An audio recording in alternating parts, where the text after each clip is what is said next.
자, 창세기 16장 1절부터 6절의 말씀.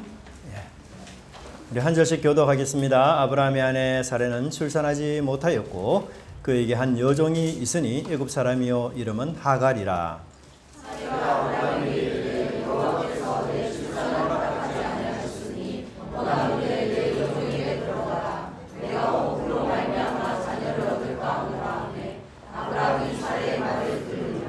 아브라함의 아내 사레가 그 여종 애굽 사람 하갈을 데려다가 그 남편 아브라함에게 첩으로 준 때는 아브라함이 가나안 땅에 거주한 지 10년 후였더라.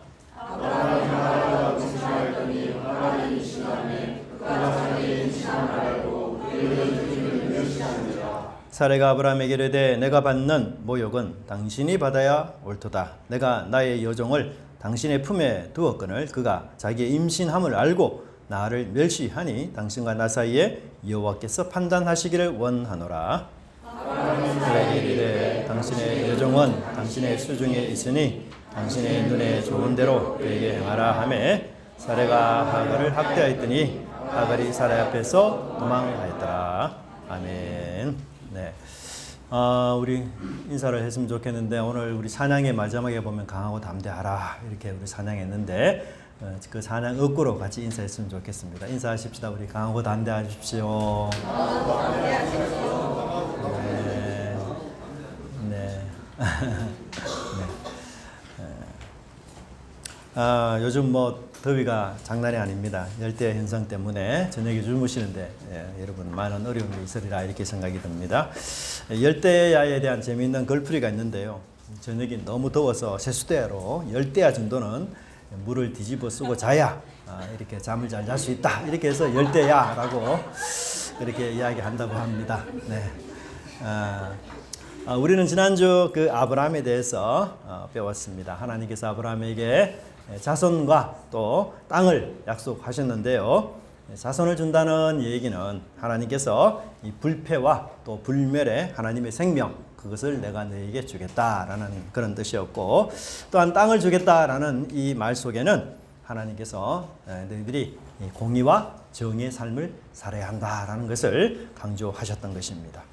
하나님께서 직접 나타나셔서 사실 하늘의 별까지 보여주시면서 우리 그 아브라함의 자손들을 약속하시고 또 아브라함이 이를 믿었고 하나님께서 참 의롭다 이렇게까지 인정을 하셨어요. 그래서 15장은 너무 해피엔딩으로 끝이 났습니다.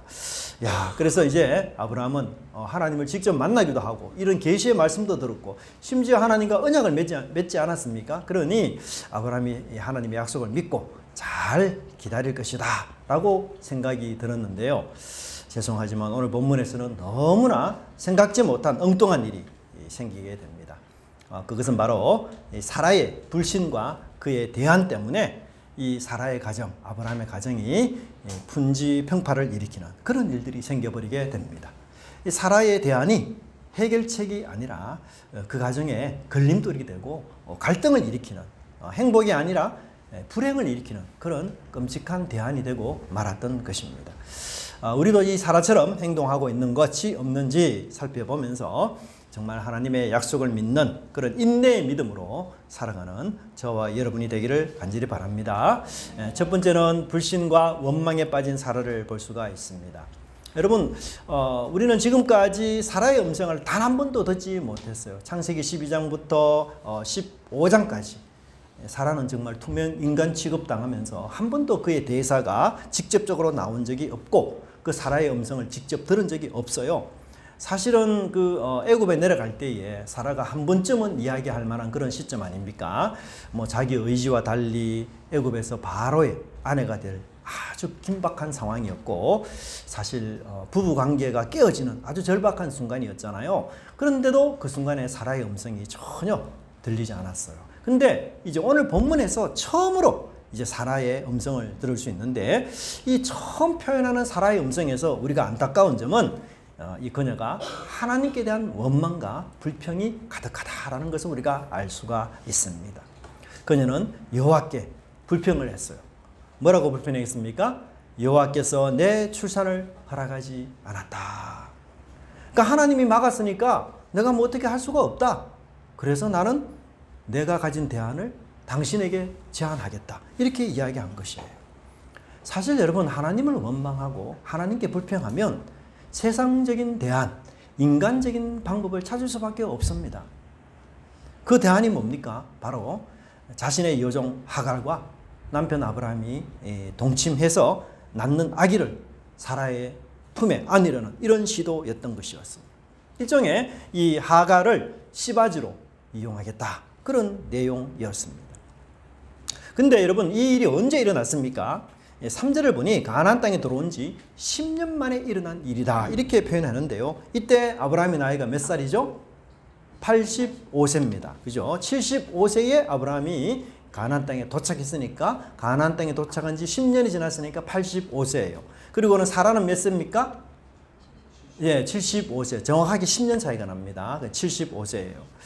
여러분, 오늘날은 그래도 우리가 자식이 없다라는 것 자체가 그렇게 심각한 일은 아니고 또 불명예스러운 일도 아니죠. 그러나 고대 근동에서 여러분, 여자들에게 아들이 없다, 자녀가 없다, 이것은 거의 재앙급이었어요.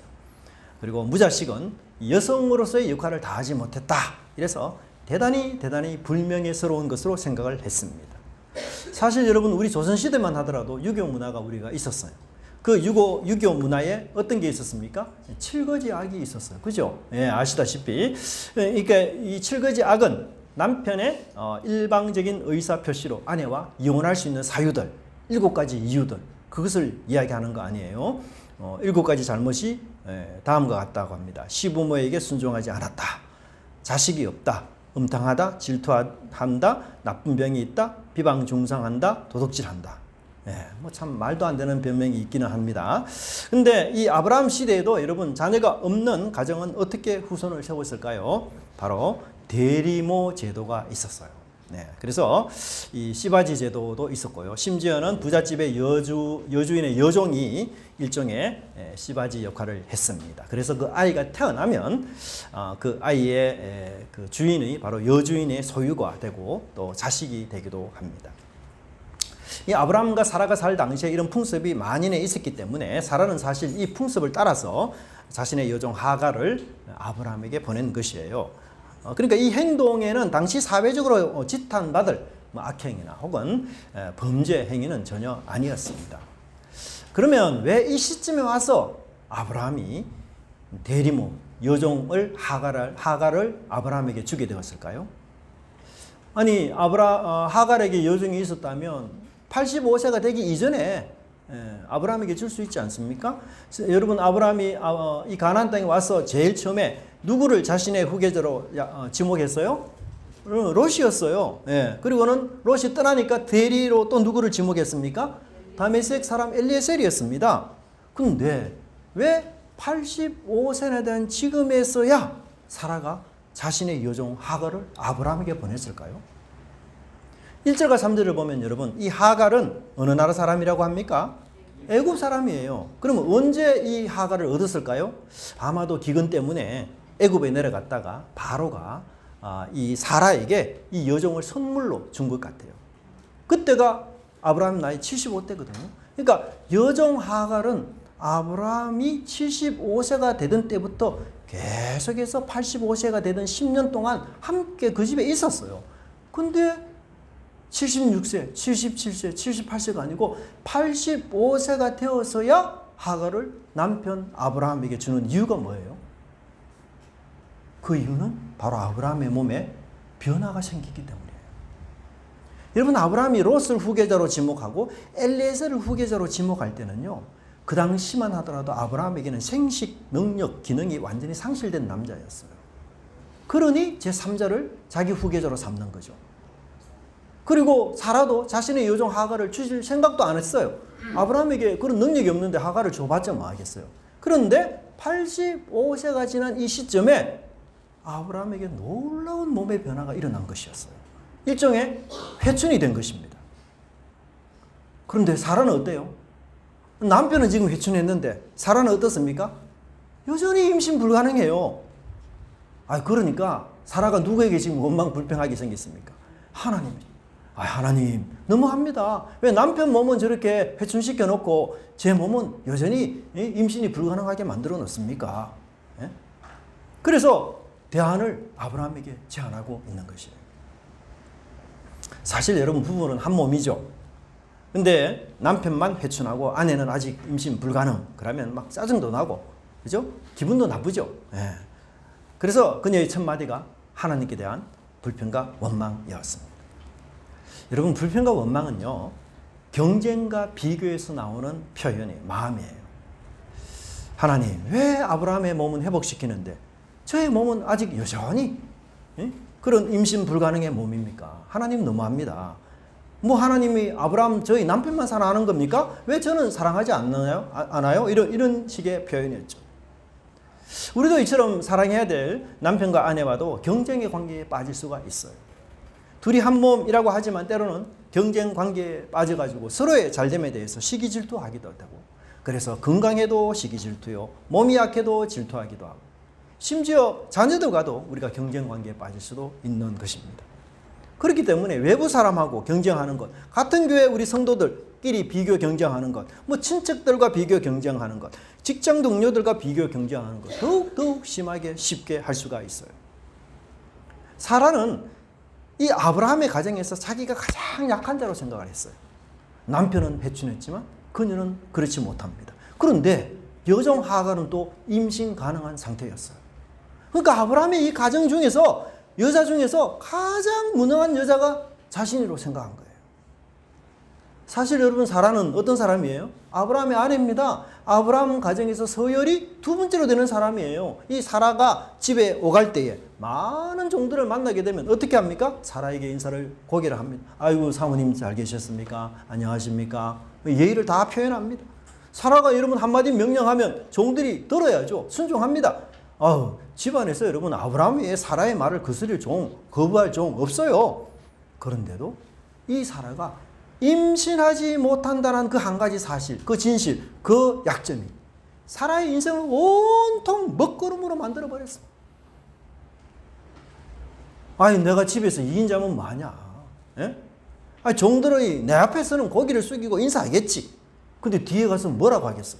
수근수근거리면서 손가락질하면서, 예? 호박씨를 까면서 뒷담하지 않겠냐 이거죠. 예? 도대체 75년의 인생을 살면서 어떻게 여자로서 자녀 하나 낳지 못할 수가 있느냐? 예? 아니 그 나이가 돼서도 그렇게 버젓이 직장 하나 구하지 못하고 있느냐? 아니 그 나이가 되도록 인생을 그렇게밖에 살지 못했냐? 아니 그 나이가 되어도 아직 그 모양 그 꼴이냐? 아니 그렇게 말할 수 있다는 거예요. 여러분 이런 말들은요, 우리 비교하는 인생에서 결코 떠나지 않는 우리를 괴롭히는 말들이에요. 스스로 자책하는 말들이에요. 근데 이웃이, 친척이, 친구가, 나를 아는 모든 사람들이 다 내게 그런 말을 하는 것처럼 느껴집니다. 종들이 지금 사라를 바보처럼 여기고 무시한다고 생각하는 이 사라가 여러분 도저히 참을 수가 없는 거죠. 그래서 이 생각이 꼬리를 무니, 이 불임의 몸, 아기를 낳지 못하는 몸이 그렇게도 찬양할 수가 없는 거예요. 나는 이 세상에서 가장 못난 이다. 그렇게 취급을 하는 거죠. 그래서 아브라함 가정에서 자신이 가장 약자로 생각하는 그 순간 그녀는 자신의 원망과 불평을 하나님께 다 쏟아내고 아브라함에게 대안을 제시하는 것이었습니다. 여러분 우리가 우리 스스로 나는 내 가정에서, 내 교회에서, 내가 다니는 직장에서 가장 약한 자야, 가장 무능한 자야, 가장 보잘것없는 자야, 사람들이 나를 정말 투명인간 취급해. 여러분 그런 생각할 때가 있습니까? 아니 하나님 믿는 사람들 다 복을 잘 받는 것 같은데 왜 우리 가정은 이리 지질이 복이 없는지. 아니 다른 자녀들의 가정들은 전부 안정된 그런 삶을 사는 것 같은데, 행복하게 사는 것 같은데 우리는 왜 우리 자녀들이 아직도 이 모양 이 꼴인지. 우리 교회 A 집사님, B 집사님 가정 보기에 내가 뭐 그렇게 신앙생활 잘하는 것 같지도 않는데 그래도 남편이 다 좋은 직장 다니고 안전된 생활하는데 우리는 이렇게 신앙생활 열심히 하는데도 왜 우리 삶은, 우리 가정은 이렇게 어려움이 있는지, 왜 하나님께서 우리에게 이런 축복을 안 해주시는지. 여러분 절대로 다른 가정과 비교하지 마세요. 다른 교회와도 비교하지 마세요. 심지어 남편과 아내 사이에도 여러분 비교하지 마십시오. 사라처럼 내가 이 가정에서 제일 약한 자다, 그런 생각도 하지 마세요. 사실 우리 어머니들이 사라와 같은 스트레스를 받을 때가 많이 있습니다. 여러분 우리 자녀들을 키울 때 엄마가 얼마나 참 수고를 하고 그렇게 애써서 그래서 힘써서 그렇게 키우잖아요. 근데 우리 자녀들이 머리가 좀 컸다고 엄마의 말싸움에서 절대 지지 않으려고 합니다. 막 이기려고 합니다. 자녀들에게 큰 소리를 치지 않으면 말을 안 들어요. 그 사랑스럽던 아기가 어느새 원수 노릇합니다. 막 가슴에 못을 박는 얘기도 막 합니다. 웃는 자녀들도 조심하세요. 네. 뭐 엄마들이 가정에서 그냥 나는 밥하는 기계인 줄 알고 그냥 밥하는 기계 아니잖아요, 엄마가. 그렇죠? 우리 어머니 집에서 투명인간 취급당하고 아무도 내 말 듣지 않는다고. 여러분 내가 가정에서 약자다 그런 생각하면 얼마나 괴로운지 몰라요. 뿐만 아니라 아유 우리 집안은 가문에서도 제일 약한 자다 그런 생각하면 너무너무 처량해져요. 물론 이게 사실일 경우에는 우리 가정회의를 통해서 바로 잡아야 되겠죠. 네. 그러나 여러분 절대로 그런 생각하지 마시기 바랍니다. 이런 생각은 곧바로 하나님을 향한 원망과 불평으로 이어져요. 그럼 어떻게 생각해야 될까요? 하나님의 약속을 믿고 인내해야 돼요. 하나님의 능력을 믿고 신뢰하며 기다려야 됩니다. 사라는 아직 때가 안 되었을 뿐이에요. 하나님이 사라를 몇 세에 회춘시킬까요? 90세가 되면 하나님 회춘시켜요. 하나님이 아브라함만 회춘시키는 거 아닙니다. 사라도 하나님 90세가 되면 회춘시켜요. 그래서 하나님께서는 사라에게 깜짝 놀라게 하기 위해서 깜짝 파티를 지금 준비하고 계셔요. 근데 사라는 그것도 하지 모르고 인내하지도 못하고 약속을 믿지 못하는 이 사라는 야 그게 무슨 깜짝 파티냐, 깜짝 놀랄 충격이다 이렇게 생각하고 있으니까 하나님께 원망하지 않을 수가 없는 거죠. 여러분 인내하는 자가 복됩니다. 참고 견디는 자가 이기는 자예요. 여러분 근데 인내는요 그냥 막 의지를 내가 굳건하게 해서 인내해야지 입을 꽉 물고 그렇게 내가 인내하고 참아야지 그러면 이가 다 상합니다. 여러분 임플란트를 해야 되든지 막 그렇게. 여러분 인내는 그렇게 하는 게 아니에요. 인내는요 하나님의 약속을 믿을 때 가능해요. 약속을 믿지 못하는 인내는 오래 갈 수가 없습니다. 여러분 인내할 때 우리 많은 유혹이 와요. 하나님께 원망 불평하고 싶은 생각도 있습니다. 그런데 그런 유혹은 어떻게 극복하느냐? 오직 하나님의 약속을 믿을 때만. 어떤 약속입니까? 하나님께서 내 남편 회춘하게 했으니 나도 회춘시켜 줄 것이다. 부부가 한 몸이니 하나님께서 그렇게 인도하시고 이끌어 주실 것이다. 그 약속을 믿어야 하는 것이에요. 사라가 이 약속을 믿고 그 순간에 인내했다면 그녀는 하갈 때문에 받는 괴로움과 아픔이 없었을 것입니다. 인내하지 못하고 그 약속을 믿지 못해서 대안을 붙잡았고 그 대안 때문에 마침내 괴로운 일이 생기게 된 것입니다. 사라가 전혀 예상하지 못했던 어려움이 생기게 된 것이에요. 돌발 변수 때문에 사라가 결국은 후회하게 됩니다. 여러분 우리가 참을 만큼 참았어 라고 생각할 때가 있죠. 하나님 저 더 이상 못 참겠습니다 라고 외치는 때가 있을 거예요. 근데 바로 이런 상황에서도 약속을 믿고 참아야만 여러분 하나님의 복을 누릴 수가 있습니다. 그래서 하나님의 복은 인내하는 자에게 주어지고 임한다는 사실을 꼭 여러분 기억하시기 바랍니다. 예수님은 한 번은 베드로 제자에게 이렇게 말씀하셨어. 예수께서 일러 이르시되 이것까지 참으라. 따라합시다. 이것까지 참으라. 네, 이것까지 참아라. 예수님이 체포되려는 순간 베드로가 용감하게 칼을 빼내어서 대제사장의 오른쪽 귀를 잘라버렸어요. 그때 예수님은 여러분 베드로의 열정, 용감함 칭찬한 게 아닙니다. 뭐라고 하셨어요? 이것까지 참으라. 예수님은 친히 인내의 모범을 보여주셨어요. 왜 예수님이 이것까지 참으라고 말할까요?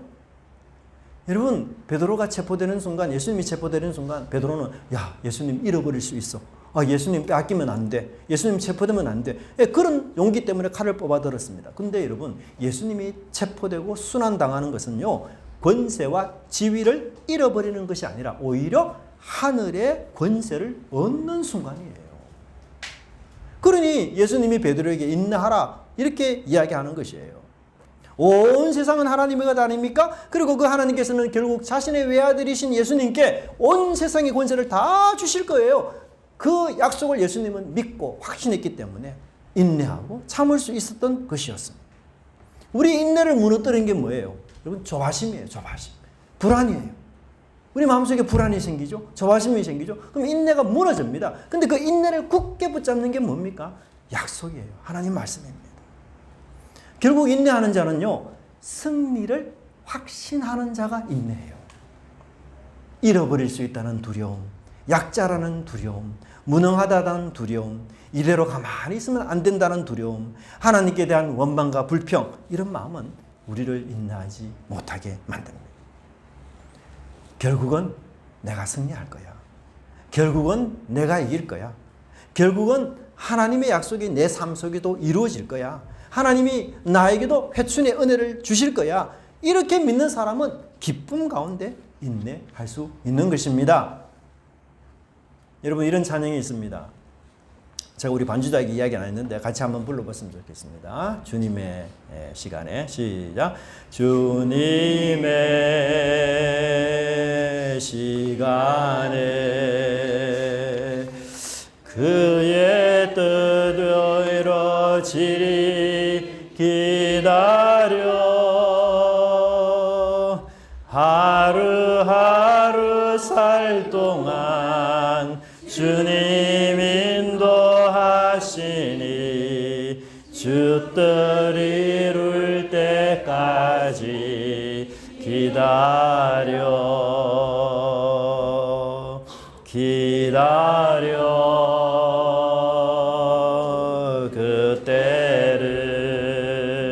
그때를 그의 뜻 이루어지리 기다려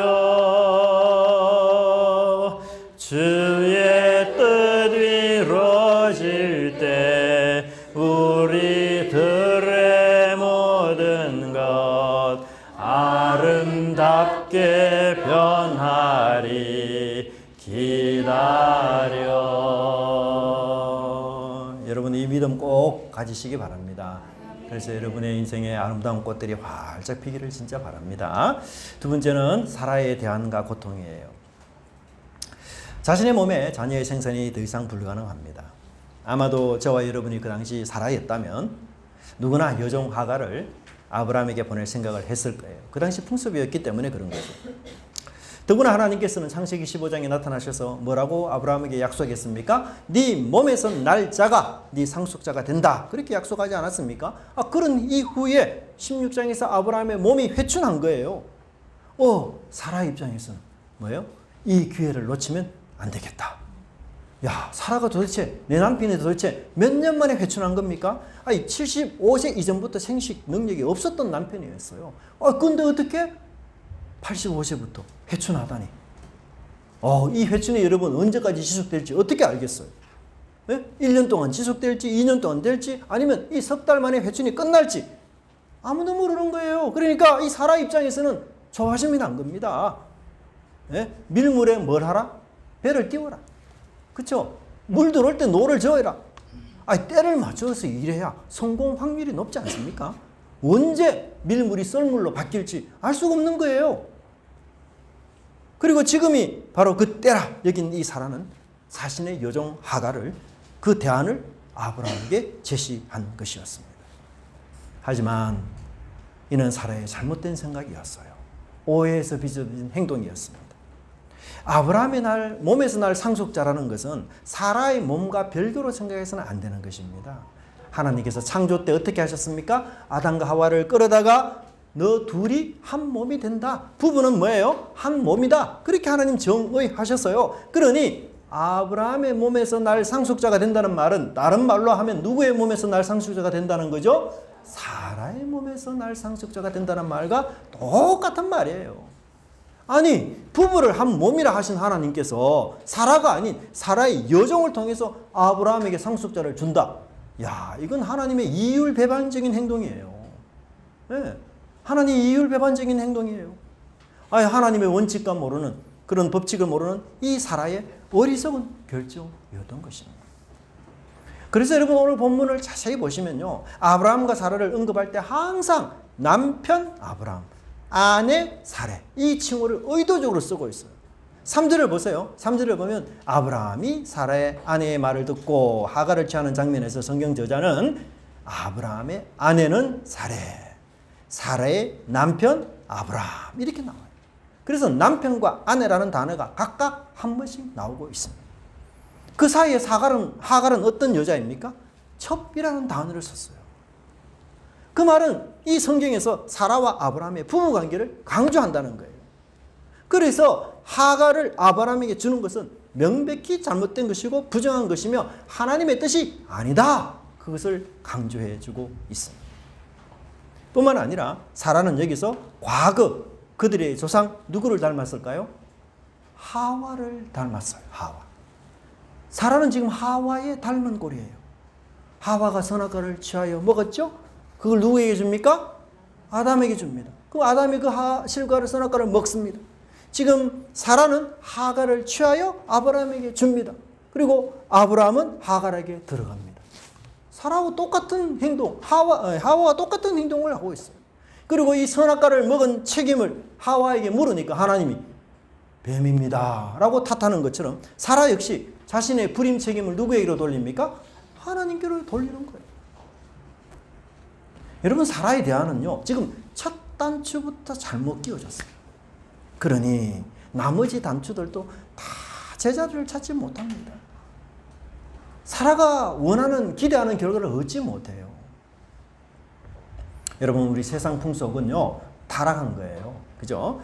그래서 세상 사람들이 다 하는 일이기 때문에 하나님의 백성들도 한다. 그러면 안 됩니다.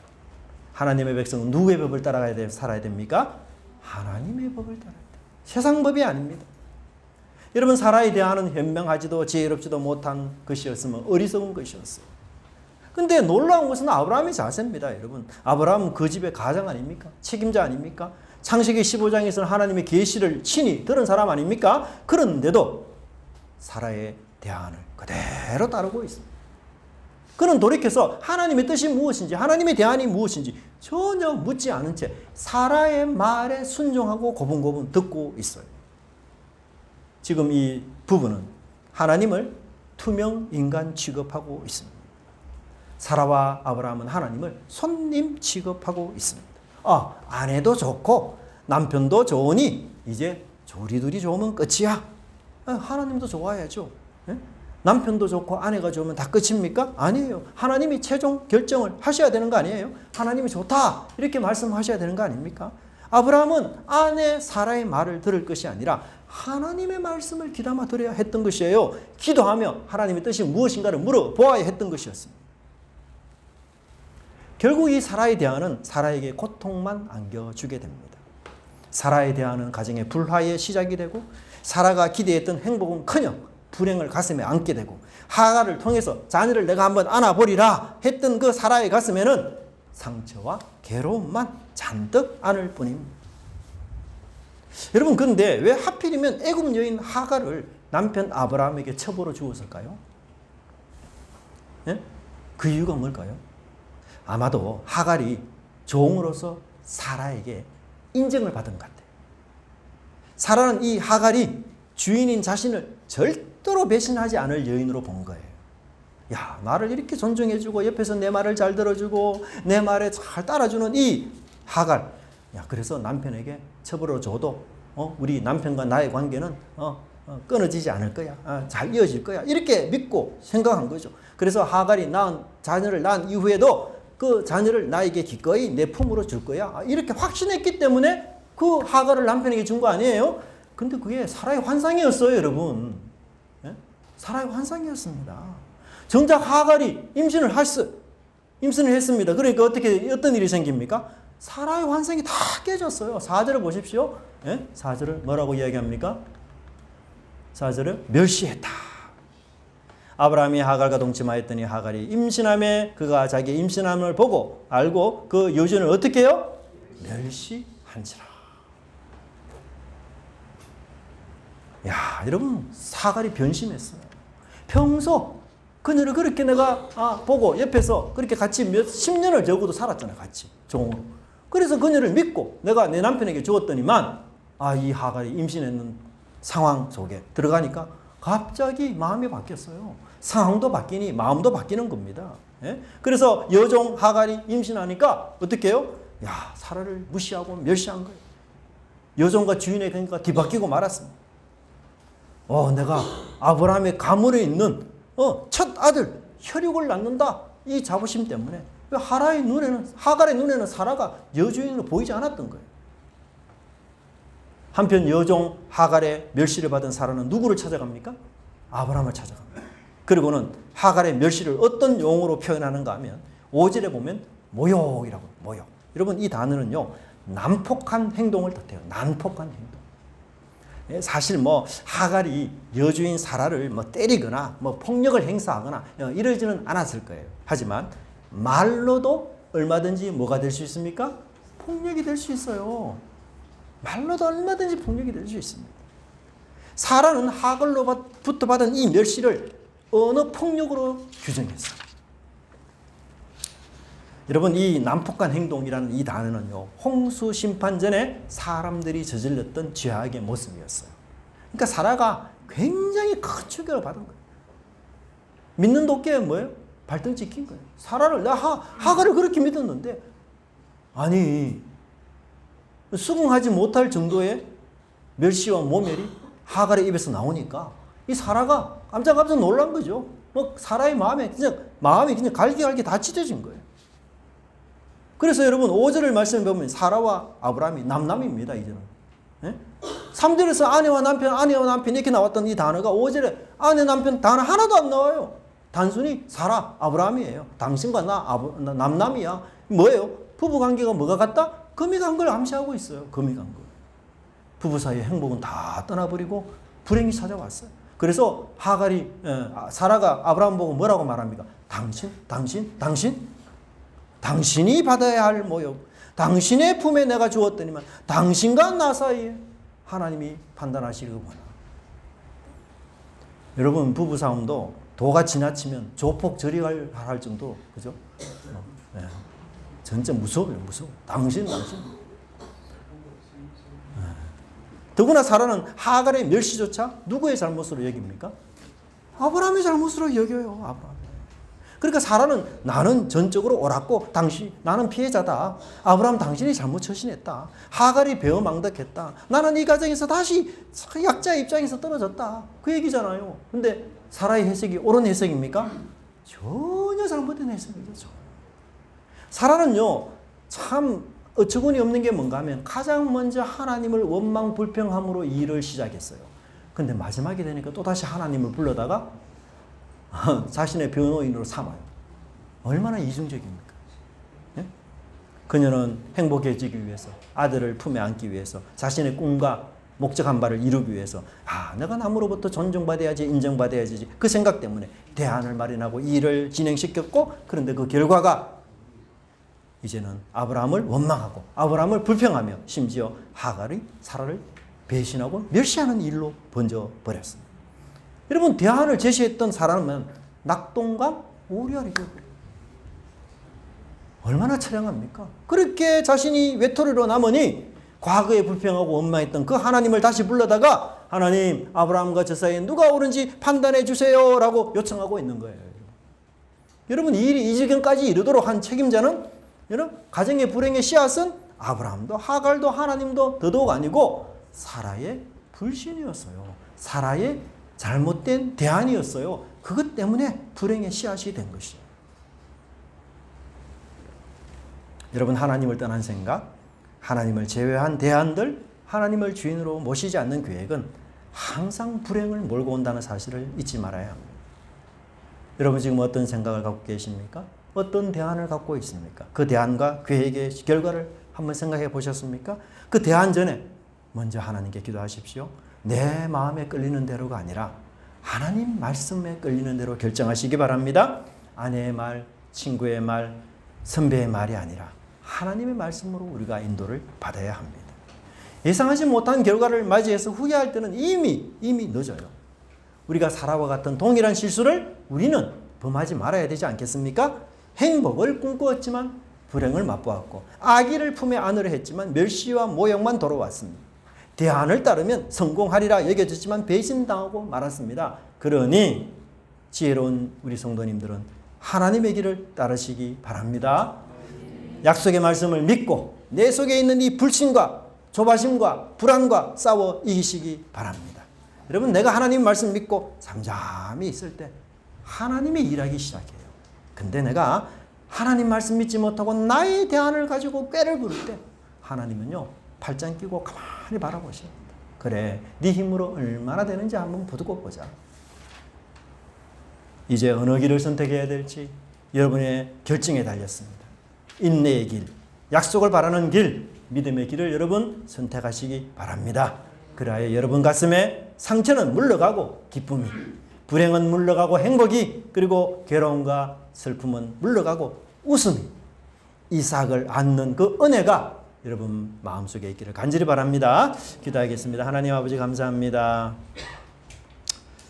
사라가 하나님을 원망불평함으로써 시작된 이 사라의 대안이 아브라함과 사라의 관계를 금이 갈 뿐만 아니라 여종 하갈과의 관계도 금이 가고 그 가정은 온통 불행이요 재앙으로 이렇게 일이 번져지고 말았습니다.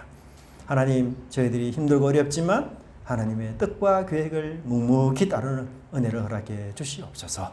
남편 회춘시켜 주셨으니 하나님 우리들도 회춘시켜 주시리라 그렇게 믿고 하나님의 깜짝 선물을 저희들이 기대하는 마음으로 살아가게 하여 주시옵소서. 하나님, 우리가 이 세상에서, 우리 가정에서, 내 가문에서, 우리 직장에서 내가 가장 약한 자요, 내가 가장 어리석고 무능한 자라는 생각 다 버리게 하시고 하나님의 계획이 나의 삶 속에 언젠가는 연결되어져서 내 인생이 승리하는 인생으로, 값진 인생으로 하나님께서 만들어 주실 거라는 그 믿음과 가지고 저희들이 살아갈 수 있도록 인도하여 주시옵소서. 그리하여 세상 사람들의 여러 많은 성공에 저희들이 시기 질투하지 않고 하나님 담담히 주님의 때를 기다리는 믿음의 사람들 되게 주님 인도하여 주시옵소서. 감사드리고 예수님 이름으로 기도드리옵나이다. 아멘. 네, 우리 찬송가 365장 찬송하겠습니다.